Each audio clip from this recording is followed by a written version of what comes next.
Et nous voilà de retour à notre magazine de télévision. Madame, Monsieur, bonsoir ou bonjour, où que vous soyez actuellement. Nous vous présentons notre émission à partir de Montréal, ça va causer. Et nous recevons aujourd'hui un monsieur, un grand homme qui nous parle justement de la réalité. En fait, on parle du Congo, de la RDC, depuis Montréal. Bonjour, comment ça va? Bonjour, Monsieur Guy, ça va bien? C'est un plaisir et un honneur de vous recevoir à cette émission de télévision. On va aller droit au but.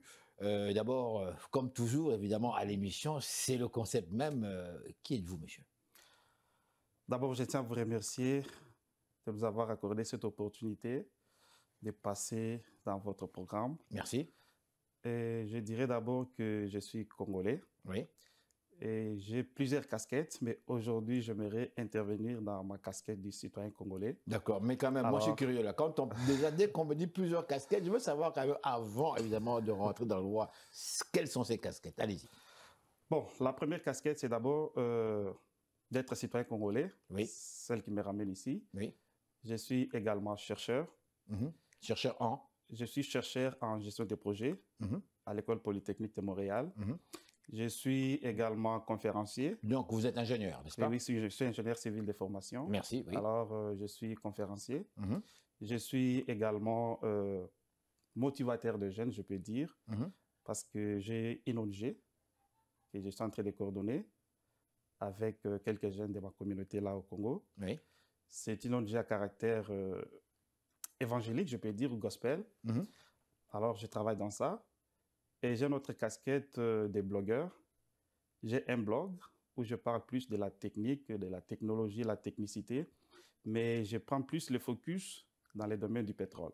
Mhm. Donc, ce sont là quelques casquettes. D'accord, mais justement, la technicité dans le domaine du pétrole, est-ce que Ouais. pensez-vous qu'il y a encore dedans l'espoir, compte tenu du fait qu'on met de côté tranquillement cette énergie-là pour aller vers des nouvelles formes d'énergie? Bon, moi, je dirais que ça, c'est un débat qu'on voit souvent sur les médias, Mhm.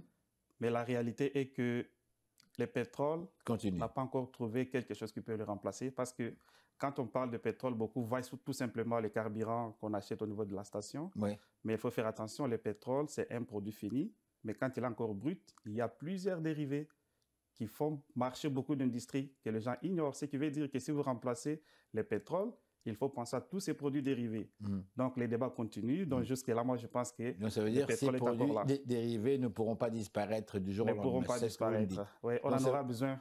oh, Donc, allez-y. c'est ça la réalité. Donc, on en aura toujours besoin. C'est pour cela l'exploitation du pétrole va toujours continuer parce que l'énergie renouvelable, toutes les énergies propres que nous avons actuellement, c'est juste pour remplacer une des utilisations du pétrole. Mhm. Mais le reste, c'est irremplaçable pour l'instant. D'accord, alors on va fermer la parenthèse. Je vais Ah, vous laisser merci. continuer dans votre présentation. Oui, je réponds au nom de Aaron Matala. Oui. Je suis Congolais installé ici à Montréal depuis presque 4 ans. Alors, ce qui m'amène aujourd'hui, c'est une cause humanitaire Oui. et que je peux dire encore en particulier une cause congolaise. Donc, c'est pour cela le motif, même l'objectif de notre visite dans vos installations. D'accord. Il était question que nous puissions nous rendre à une marche. Lorsque j'ai eu l'information, Mhm. comme plusieurs personnes, il était question aussi d'une marche qui doit avoir lieu, en fait, qui partait de la place Mhm. McGill et sur la rue Sainte-Catherine, donc la rue principale de Montréal. Et l'objectif de cette marche était une grande manifestation à l'égard de la crise rwando-congolaise.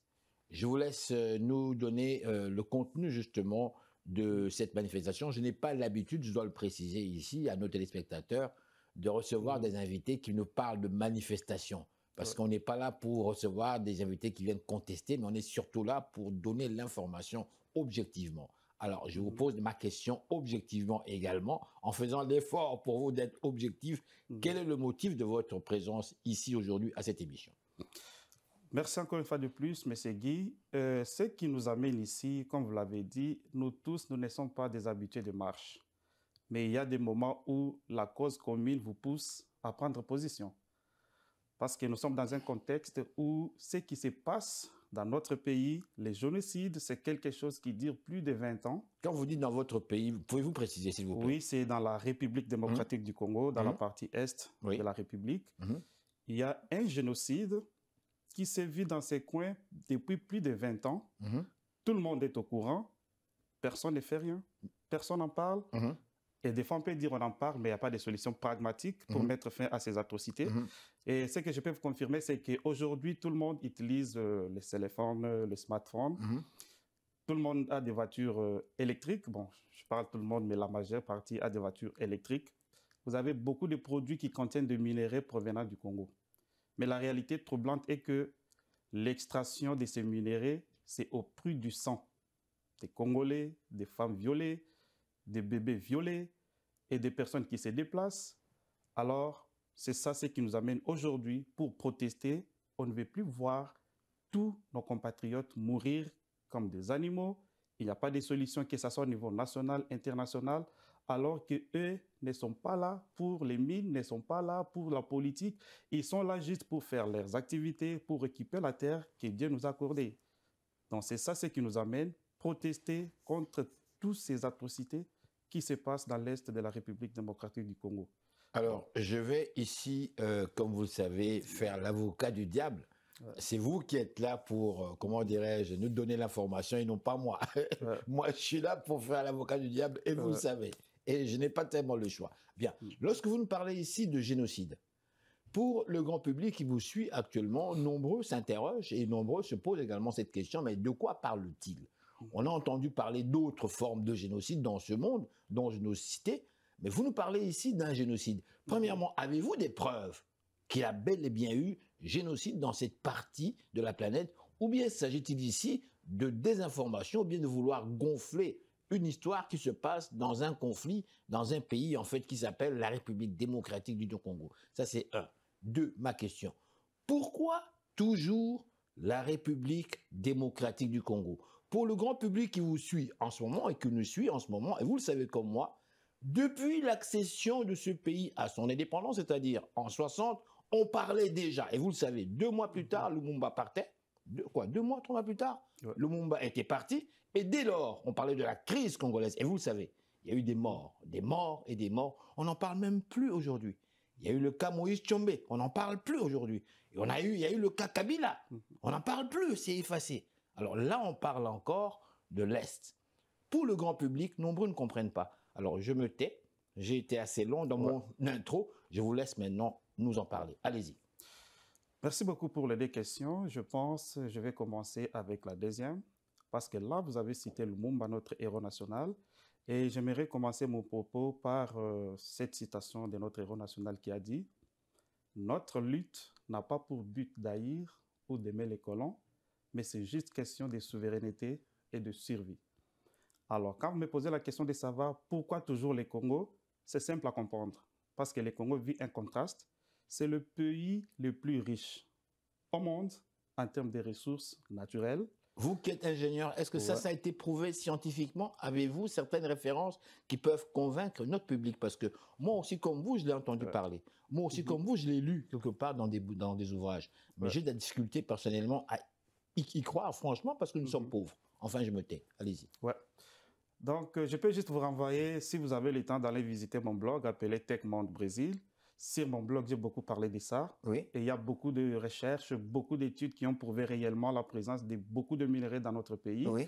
Et aujourd'hui, comme vous le savez, il y a des slogans. Tout le monde dit que les Congo, quand on parle en matière de lutte contre le réchauffement climatique, ils disent le Congo, c'est le pays solution. S'ils font parler en termes de minerais... Ça, c'est vous qui le dites. Mais est-ce que le grand public le sait? Oui, j'aimerais informer le grand public parce qu'aujourd'hui, il n'y a pas longtemps, on avait une rencontre ici à Montréal qui a réuni les décideurs du monde pour parler des questions, évoquer des questions qui concernent le réchauffement climatique. Et c'est au cours de ces rencontres qu'ils se sont rendus compte que le Congo, c'est le pays solution. Ce n'est qu'au cours de ces rencontres qu'ils se sont rendus compte. Des experts. Oui, à l'époque, les Congos n'étaient pas invités sur la table de décision. Et vous, en tant que scientifique, vous croyez à cela? Oui, il y a de preuves. Parce que ces gens-là ne le savaient pas? Tout le monde le savait. Mais le problème qui est là, c'est que les gens parlent du Congo à la place des Congolais.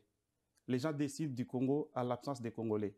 Donc, actuellement, il y a eu quand même cet engouement des Congolais qui ont compris, surtout nous, la jeunesse, et nous voulons prendre part à la table de décision. Comment expliquer cela? Oui, alors, comme je vous ai dit, tout le monde a déjà dit ça dans plusieurs revues, dans plusieurs recherches scientifiques, le Congo est un scandale géologique. La preuve en est que les minéraux qui sont en train de soutenir l'industrie électronique avec la création, l'invention des smartphones, les composantes des ordinateurs, beaucoup de choses, c'est le minerai qui provient du Congo. Et ce qui est bizarre, c'est que si vous contactez ces entreprises pour leur demander c'est quoi leur politique d'acquisition des matières premières, ils ne vont rien vous dire parce que ce sont des minerais du sang Quand vous qui dites proviennent ces dans des régions entreprises, de distantes. quelle entreprise parlez-vous? Vous avez Apple, vous avez toutes les entreprises qui produisent des smartphones. Vous avez toutes ces entreprises qui produisent des ordinateurs. Oui. Alors, les matières premières qui soutiennent leur industrie proviennent des régions où il y a la guerre à l'est de la République démocratique du Congo. Actuellement, là. Actuellement. Et comment ils procèdent? Ils soutiennent les mouvements rebelles, les terroristes. Aujourd'hui, nous avons le M23. Et pour pénétrer notre pays, ils passent par le pays voisin, en l'occurrence le Rwanda. Et aujourd'hui, nous avons des milliers de déplacés.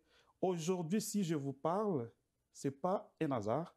Parce que dans les bureaux de la MONUSCO, qui est la mission onusienne au Congo, pour le maintien de la paix, cette mission qui a déjà passé près de 20 ans dans notre pays, leurs propres experts ont fait des analyses dans cette région. Ils ont ce qu'on appelle les rapports mapping, qui pointent les criminels, les commanditaires de cette guerre, mais ces rapports traînent encore dans leurs bureaux. Personne ne veut toucher à ces rapports. Et la communauté internationale reste inactive. Elle ne parle pas, elle est sourde et muette. Justement, j'avais déjà entendu parler personnellement, comme beaucoup de gens, de ce rapport, le fameux rapport mapping dont vous parlez. La question, en fait, je ne vais pas perdre nos téléspectateurs, mais quand même, c'est un rapport très, très, très important. En fait, je dirais même le nœud de toute cette histoire. Mais c'est bizarre, justement. Pourquoi est-ce qu'on n'en parle plus? Pourquoi est-ce que personne n'ose en parler? Est-ce que c'est une bombe ou quoi? Ça fait peur ou quoi? Chacune des parties, on dirait que ça existe, même l'ONU, mais c'est resté. Alors, comment vous l'expliquez, vous?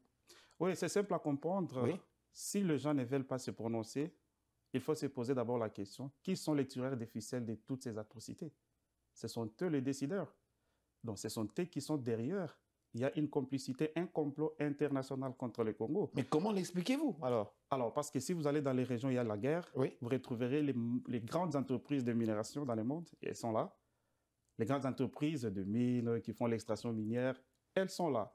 Mais on se pose la question, pourquoi vous vous retrouvez toujours dans des régions où il y a l'instabilité? Parce qu'ils savent bien qu'ils veulent échapper au contrôle gouvernemental, ils veulent explorer ces minéraux sans qu'il y ait les contacts avec le gouvernement. Ils utilisent ces rebelles, ils utilisent ces mouvements de répression, ces mouvements terroristes. C'est ça. Donc, quand ils arrivent dans une contrée, ils provoquent le chaos. Donc, selon vous, la crise actuelle, en fait, dérive justement de cette situation. C'est bien cela? Effectivement, ce n'est pas selon moi, mais selon les rapports qui existent, les rapports d'experts, tant nationaux qu'internationaux, a démontré réellement qu'il y a le tireur de ficelle qui est derrière ces... Tout le monde le sait et je n'ai pas besoin de les citer ici. Alors, notre lutte, ou soit ce qui nous a plus amené ici, c'est d'interpeller la communauté internationale parce que nous savons tous, quand il faut parler des contrats, elle est présente. Quand il faut parler des élections au Congo, elle est présente. Mais quand on touche au sujet du génocide, là, elle est absente. À quoi joue la communauté internationale? Nous interpellons la communauté internationale à prendre ses responsabilités parce que ce sont eux qui ont envoyé la MONUSCO au Congo, la mission onusienne au Congo, avec les résolutions que je peux citer ici, 27-17, qui donnent droit. Tout être humain a droit à la paix. Tout être humain doit vivre dans son milieu naturel. Aujourd'hui, le seul péché qu'a commis ce peuple congolais, c'est de se retrouver sur une terre bénie, sur une terre qui renferme beaucoup de minerais. Alors, les convoitises de partout ailleurs se tombent sur les Congos. Alors, qu'est-ce qu'on fait? Il faut éliminer, les faire déplacer de leur lieu où ils ont l'habitude de rester pour qu'on puisse maintenant profiter. Dites-moi, est-ce que sentez-vous sincèrement que les Congolais, y compris ceux de la diaspora et ceux qui nous suivent actuellement, sont unis dans cette cause? Est-ce que sentez-vous réellement que les Congolais et les amis du Congo également, dans leur ensemble, comprennent très très bien ce qui se passe, premièrement, tel que vous le présentez, dans cette région très riche de l'Afrique? Sentez-vous réellement que les Africains, nonobstant notre appartenance politique, mais dans notre compréhension objective toujours, puisque l'Afrique c'est dans sa globalité, sentez-vous réellement que tous ces gens-là comprennent très très bien ce qui se passe actuellement dans cette grande région, disons, du monde, selon vous? Vous savez, actuellement, en Afrique, il y a l'éveil de la conscience panafricaine dans beaucoup de pays africains. Ça, c'est concret. Concret dans beaucoup de pays africains, je peux vous donner l'exemple du Allez-y, Burkina, allez-y, oui. l'exemple du Niger, Oui. l'exemple du Mali. Oui, Et j'en profite pour interpeller les autorités congolaises Oui. à prendre des décisions raisonnables et des décisions courageuses, comme a été le cas de ces 3 pays que je viens de vous oui, citer. d'accord. Niger, pense Mali, quoi Et le exactement? Burkina Faso. Et quoi exactement? Voilà. Donc, Oui, mais ils ont quoi? vite compris Oui. que tout ce qui s'est passé dans leur pays, les mouvements terroristes, les tireurs de ficelles ont été démasqués et ils ont pris ce courage de se retirer d'abord des organisations qui sont là juste des organisations apparentes, mais à l'intérieur, il n'y a rien de concret. Il n'y a rien comme activité qui peut pousser le peuple à avoir confiance en eux. Ils ont pris des décisions de quitter des organisations du genre. Oui, mais la France vendait de 2 côtés. La France faisait ses affaires. Le système capitaliste devait fonctionner. Effectivement, mais c'est ça. C'est pour cela que j'interpelle les autorités à prendre ce genre de résolutions, ce genre de décisions, parce que la population qui était longtemps endormie a compris que c'est nous-mêmes qui devons nous libérer. C'est nous-mêmes qui devons nous prendre en charge. Parce que la communauté qu'on attend faire quelque chose, cette communauté internationale, elle joue à une justice à géométrie variable. Je vous donne l'exemple télé. Quand il s'agit de l'Israël, on ne demande pas à l'Israël de négocier avec les terroristes Hamas. Quand il s'agit de la guerre entre la Russie et l'Ukraine, au contraire, ils apportent l'appui logistique à l'Ukraine. Mais quand il s'agit de la République démocratique du Congo, on nous demande de négocier avec les rebelles. Pourquoi? Allez-y comprendre. Pourquoi, selon vous? Alors, les enjeux du Congo sont complètement différents. Oui. C'est pour cela, nous-mêmes, en tant que jeunesse, nous devons nous lever pour marcher comme nous allons le faire ce samedi. Nous allons demander à la communauté internationale de prendre ses responsabilités et à nos autorités de prendre les responsabilités et à la population congolaise de demeurer vigilante. On n'est plus dupe. Dites-moi, croyez-vous sincèrement que cela donnera des résultats? Je vous dis, je me fais toujours l'avocat du diable. Ouais. C'est depuis des années. Rappelez-vous, dans l'histoire même de la République démocratique du Congo, je lisais comme ça, vaguement, le 4 janvier 59. Vous vous rappelez dans l'histoire où, à l'époque coloniale, où pour la première fois, les colons belges ont réellement tremblé parce que la population a réellement manifesté et c'était sérieux. Et les conséquences ont suivi. On a vécu l'indépendance en 60. Aujourd'hui, depuis de nombreuses années, que les Congolais, du moins la diaspora, manifestent depuis l'époque du maréchal Mobutu, déjà ont manifesté. Depuis l'époque de Kabila père, ont manifesté. Depuis l'époque de Kabila fils, longuement manifesté. Ça a donné quoi? Aujourd'hui, on manifeste encore et on s'adresse à la communauté. Pour faire quoi? Est-ce que n'est-il pas donné peut-être pour les Africains peut-être de se regrouper et de pouvoir réfléchir ensemble peut-être dans cette grande diaspora, puisqu'on parle du mois de l'histoire des Dions noirs? Parce que le cas du Congo n'est pas le seul. On parle ici du monde noir. Je ne sais pas, je vous donne des idées. Oui, effectivement, ce que je dirais, c'est que prenons l'époque de 1960, l'époque des indépendances, où il y avait toute une génération de Lumumba, de beaucoup de chefs d'État africains que vous connaissez, Sékou Touré, les autres. Ils ont réussi à éliminer cette génération parce qu'à l'époque, vous allez être d'accord avec moi, que le niveau d'instruction de la population n'était pas comme les cas aujourd'hui. Que voulez-vous dire? Alors, ce qui veut dire qu'à l'époque, par exemple, si je prends le cas de mon pays, le Congo, on n'avait pas de cadres comme on en a aujourd'hui. Effectivement. Il y avait des cadres qui étaient formés par eux-mêmes, les colons. Alors qu'aujourd'hui, la donne a changé avec ces vents de panafricanisme qui guettent l'Afrique, avec ce que nous voyons dans la partie est de l'Afrique, dans la partie ouest de l'Afrique, j'allais dire. Ce qui veut dire que c'est déjà une pression pour nous tous de pouvoir faire quelque chose. Et aujourd'hui, on s'est tous levés pour dire non. Et la France comprend qu'elle perd déjà ce jeu qu'elle a toujours fait. Et vous avez l'exemple, le dernier voyage du président Macron en République démocratique du Congo. Vous avez vu l'interview avec le président congolais. On n'a jamais eu des échanges pareils à la télé avec les anciens chefs de l'État qui ont dirigé notre pays. Donc, ce qui veut dire que la population est déjà debout. On est prêt à affronter tout et on est déjà vigilant, éveillé. On comprend tous les enjeux Parce qu'à l'époque, vous savez, il n'y avait pas la modernité que nous avons aujourd'hui, avec l'accès aux médias, l'accès aux réseaux sociaux, où l'information au bout du doigt, vous pouvez la détenir sans problème. Alors qu'à l'époque, c'était plus à la radio, il faut attendre la télé. Aujourd'hui, on reste connecté, nous allons manifester le samedi, mais vous allez vous rendre compte que toutes les autres diasporas congolaises qui se retrouvent partout dans le monde seront avisées et nos autorités seront avisées, ce qui n'était pas le cas avec l'époque. Ce qui veut dire qu'il n'y a plus moyen de tromper la population, nous sommes vigilants. Synthétiquement, en quelques secondes, le message, que voulez-vous transmettre à la population dans votre manifestation? La première des choses que j'aimerais dire à la population, c'est que nous devons nous lever. Aujourd'hui, beaucoup de nos compatriotes sont forcés de quitter le pays pour demander les asiles partout ailleurs. Tout le monde le sait. Aujourd'hui, les grands demandeurs d'asile, ce sont les Congolais. Donc, ça doit s'arrêter. Parce que les gens qui demandent l'asile, ce n'est pas parce qu'ils sont contents de venir. Non, c'est parce qu'il y a des gens qui abandonnent leur famille, des gens qui ont perdu leur famille et se retrouvent dans des conditions qui ne sont pas appropriées. Et cela doit s'arrêter. Aux autorités congolaises, comme je venais de le dire, nous leur demandons de prendre des décisions raisonnables, des décisions courageuses, parce que trop, c'est trop. Nous voulons que ça s'arrête.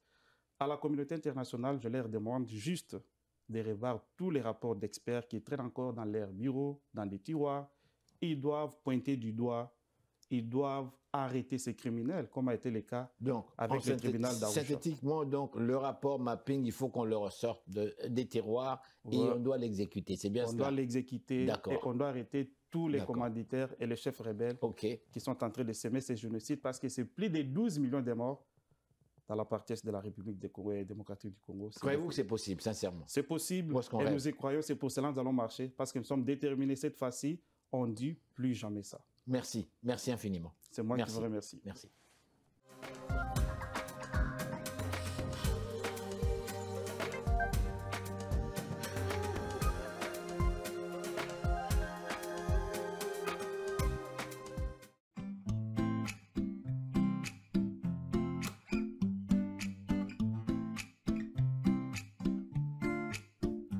Je suis content d'être né ici, au Québec, d'appartenir à deux cultures. Moi qui parle créole et qui parle aussi français québécois. Alors, étant né au Québec, on pourrait dire de moi que j'ai deux becs. Mon bec 1 est black, a un faible accent. Mon bec 2 contient une fleur de lys bleue et sort quand elle veut. Alors si tu me dis que je n'ai rien de luxueux, que mes poches sont vides ou que je n'ai pas fait de grandes études et tu t'acharnes à me les répéter sans cesse, ben moi je te répondrai que ma richesse, ce n'est pas d'avoir deux bacs, mais deux becs et un bic à la main pour écrire sur le Québec. Et n'importe quand je peux te faire ces deux accents sans arnaque, sans accident. Le tout provenant de mes parents et de mes antécédents. Mais ne vous en faites pas, hein, pour ceux qui n'ont qu'un bec et voient ça comme une béquille. Car en fait, ce deuxième bec aussi s'enfile dès que t'arrives en ville. À Montréal, tu peux entendre tout plein d'autres becs, intelligents ou très bêtes. Ou la nuit, tu vois des mecs et des paquets de becs pactés, débarquer, te parler. Ou des couples blanc-black qui se bécotent et placotent, passant d'une langue à une autre. Mais surtout des êtres qui te répètent que d'être de cette patrie n'est pas une perte, mais bien la richesse. Haïtien, espagnol, arabe ou italien. Un asiatique qui te parle créole, c'est quand même drôle, mais ça fait du bien. De toute façon, sache que d'ici peu, l'interculturalisme sera beaucoup plus important. Alors franchement, faudra vraiment s'en foutre de mes pigments. Quoi? Tu penses que tout ce que je dis est faux et que mon pigment? Ben, constate que le monde est un perpétuel changement depuis le Big Bang. Durant ton escale, prends le temps de regarder l'arc-en-ciel que créent les enfants qui sont en bande. On est loin de l'esclave, les jeunes savent se faire face et s'esclaffent. Escave ou esclasse? Si vous voulez mon avis, les gens sont beaucoup plus beaux lorsqu'ils se serrent la main sans hésiter, sans préavis. Alors moi j'opte pour ces individus plus riches. Parce que moi ma banque elle est dans mon bec et mon bac, dans mes mains insomniaques, j'estomac de mes coups de crayon à la Frédéric Bach. La richesse québécoise est très présente et claque au travers de mon bec et en pleine face, moi c'est pour elle que je craque. Alors faisons un pacte et ne rendons pas cette si belle étoile opaque. Pas quitter Yomoun, tu es belle, tu étoile ça. Et ce même si je dois les dire, ces jurons comme tabarnak, pissimonac. Ben oui, mon bec les dit, c'est pécadille.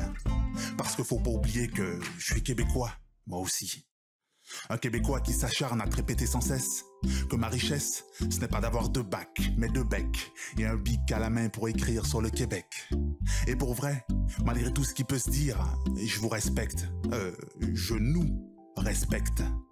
Nous sommes une famille au spectre plus que coloré, et je suis honoré d'être né ici, entouré de tout plein de becs et de ces cultures qui m'enrichissent. Et pour cette raison, je donne un bouquet de becs au Québec.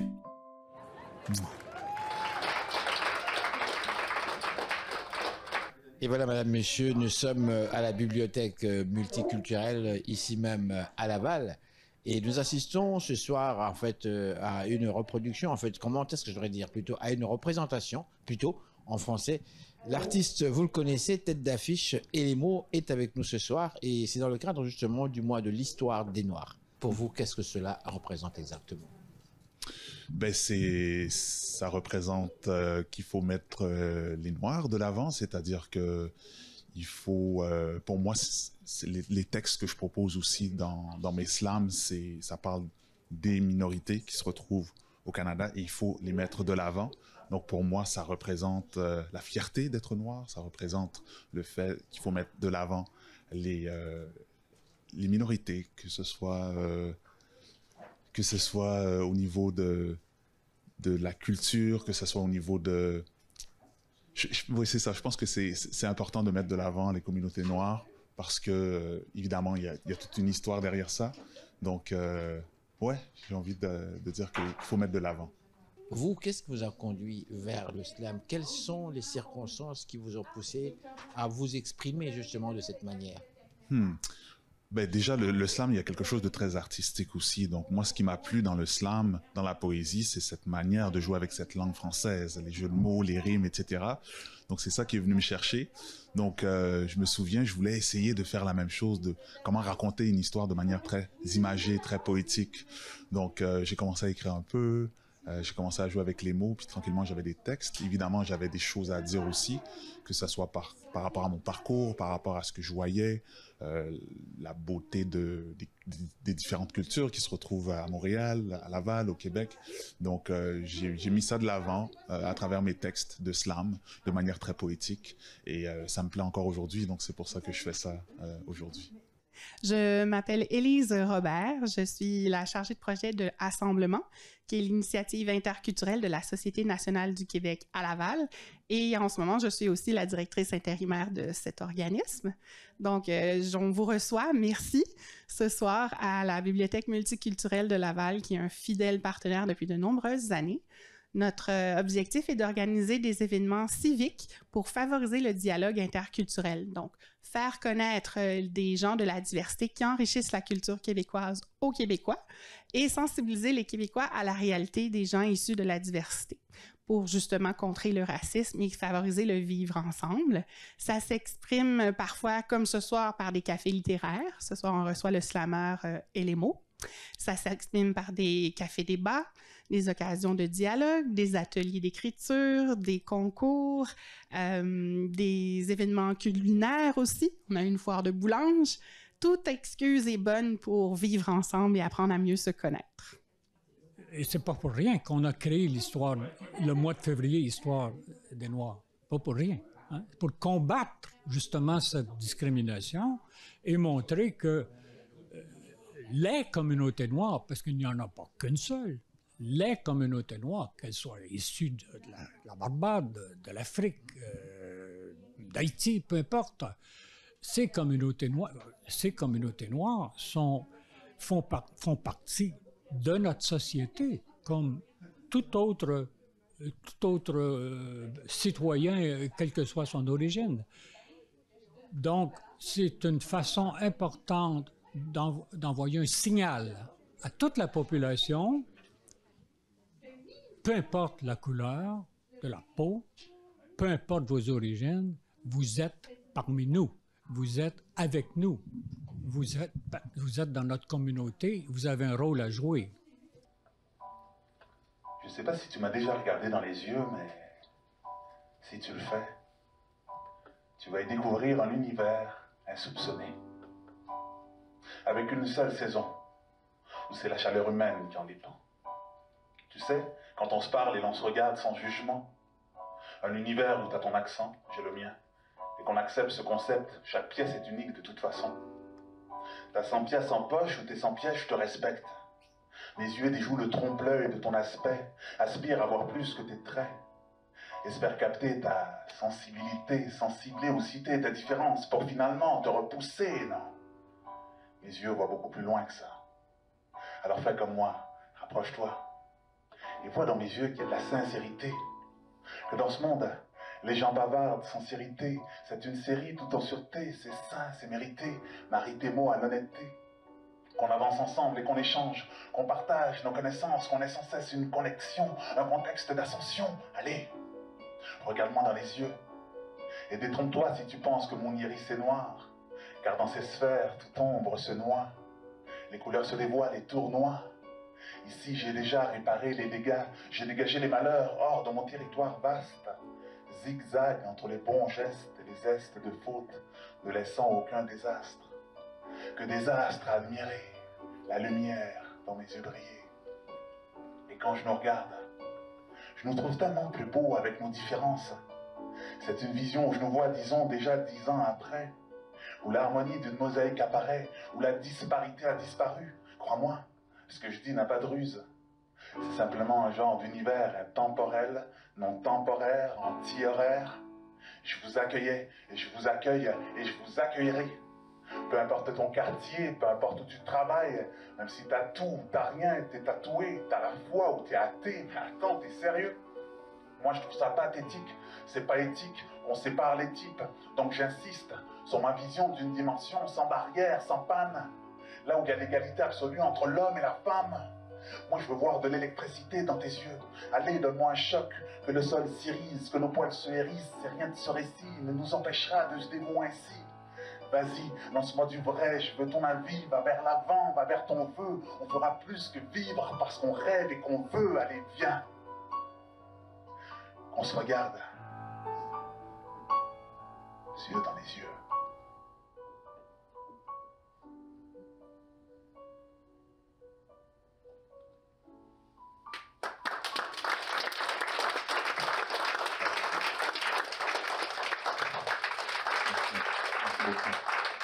Oh bien, j'ai trouvé ça extraordinaire. La richesse dans sa voix, dans toute sa présentation, puis la façon de présenter son histoire. Alors, c'est vraiment une richesse de l'entendre. On est réunis aujourd'hui, on souligne quand même le mois de l'histoire des Noirs, ici à Laval. Qu'est-ce que cela représente pour vous? Ça représente beaucoup parce que toutes ces personnes-là, ils nous apportent beaucoup leur culture, leur façon de vivre, puis leur manière d'exprimer leur culture. Et puis, c'est une richesse pour nous. Puis, je rêve de rencontrer des groupes de ces personnes-là, puis être plus à l'écoute pour les accueillir dans nos milieux. Moi, je crois que c'est une belle rencontre, premièrement, et ça donne peut-être une opportunité de faire découvrir justement la poésie sur d'autres angles. Alors ça amène une complémentarité à découvrir quelque chose. Tu sais, les artistes sont là pour ça, hein? En même temps, bien, ça permet aux gens de pouvoir échanger, puis ça permet aussi, je pense, de pouvoir voir comment on se sent par rapport à qu'est-ce qui est là. Tu sais, c'est ça qui est formidable, tu sais. Fait que je ne sais pas si vous partagez cet avis-là, mais en fait, je pense que les gens, ça leur a mis le sourire aux lèvres. Tu sais, il y a des choses comme ça, hein, et c'est magique. C'est une belle découverte, là. Je suis très contente d'être ici. Je trouve ces paroles très porteuses d'espoir. C'est dans le discours ambiant et le bruit mondial. Je trouve que c'est une belle pause, rafraîchissant et encourageant de voir de jeunes personnes comme ça embrasser la vie de cette façon-là. Je suis bien contente. Pour moi, je trouve que c'est beau, et là, cette communauté multiculturelle. C'est une vie, c'est une grande famille, on apprend, j'apprends de vous, j'apprends des autres. Moi aussi, j'apporte ma contribution. Je trouve que c'est bien. Et voilà, madame, messieurs, l'émission tire déjà à sa fin. Nous espérons que vous avez aimé. Pour ma part, je vous dis grand merci au nom de toute l'équipe. Ici Henri Ngaka, au revoir et gardez le sourire.